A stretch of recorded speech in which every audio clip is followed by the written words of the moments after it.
سلام سلام، ان شاء الله كامل تكونوا بخير صحافي يا ربي. البارح كانت الحصه السادسه لحصص الخياطه للمبتدئات. كانت هذه الحصه حصه خاصه بالباتروناج الحقيقي، يعني ما فات درنا مصغر، هذا الخطره حقيقي. اول حاجه وريت المتربصات التوعي كيفاش يديروا لي ترانسفورماسيون على الباترون دو باز تاع لاجوب، يعني وريت لهم لاجوب الاساسيه كيفاش درنا لي ترانسفورماسيون، كيفاش رفدنا باستعمال لاغولات. هنا راه خيرنا موديل وراني نقص لهم نوريهم كيفاش حتى في القص لازم يقصوا بدقه باش ما يزيدوش حتى مليمتر وتكون المقاسات تاعهم مضبوطه.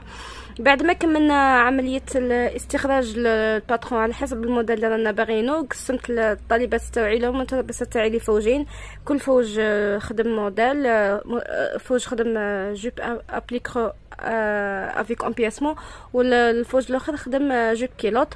دونك كل وحده كل فوج عنده لي بياس تاوعو كيفاش يخدموهم.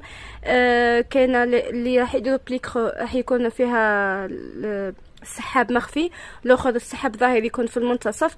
دونك وقفت عليهم مليح مليح باش يضبطوا مقاساتهم ويضبطوا الخدمات تاعهم. كما راكم تشوفوا هنا راني قاعده نراقب فيهم، حتى في القياس تاع لابليكرو كيفاش لازم يكون كل شيء مضبوط. ما شاء الله الحمد لله استوعبوا حتى فهموا اكثر من اللي كيما درت لهم المره الفايته بالمقاسات المصغره.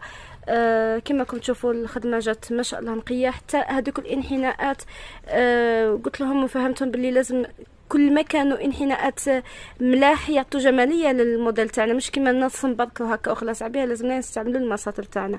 دونك حتى نتوما الى كشمه واحده منكم بغات تلتحق بافواجنا، كان عندنا 3 مستويات. المستوى الاول اللي هو تاع الناس المبتدئه في الخياطه، المستوى الثاني الناس محترفين يعني يعرفوا ديجا يخيطوا بصح خاصهم شويه في لي ترانسفورماسيون وفي لي باترون كيفاش يديروهم يتمكنوا منهم من الخيط. وكان المستوى الثالث اللي هو الماستر كلاس اللي راح يكون متخصص سواء على حسب الموديل شحال نديرو. مثلا الا خدمنا فيست كاراكو نبداوها دو زاد، يعني نبداوها من الباترون كيفاش نخدموا المقاسات اولا، بعد الباترون كيفاش نخدموه، بعد لي بياس تاعنا كيفاش نخرجوهم، لا دوبلور كيفاش نخدموها، لا برودري، البارلاج، حتى يوقف هذاك الفيست كاراكو. يعني عندنا عده موديلات كاراكو، قويات، غوب سواري ولا قفطان كيما تبغوا. دونك هنا راني قاعده نشرح لهم في الجوب كيلوت راح نديروا معاها جوج السحاب كيما راكم تشوفوا. موديل راح يكون هايل. دونك المره الجايه ان شاء الله كل وحده تجيب قماشها باترون تاعها خاطش فهموه في المكبر، وراح نوقف معاهم كيفاش يعاودوا يحطوا الباترون تاعهم بطريقه صحيحه على القماش ويخيطوه. الحمد لله كان استيعاب ما شاء الله هايل وكانوا متمكنين الله يبارك. دونك مرحبا بكم كامل، حبيتوا تكملوا معنا. مع السلامه، تشاو تشاو.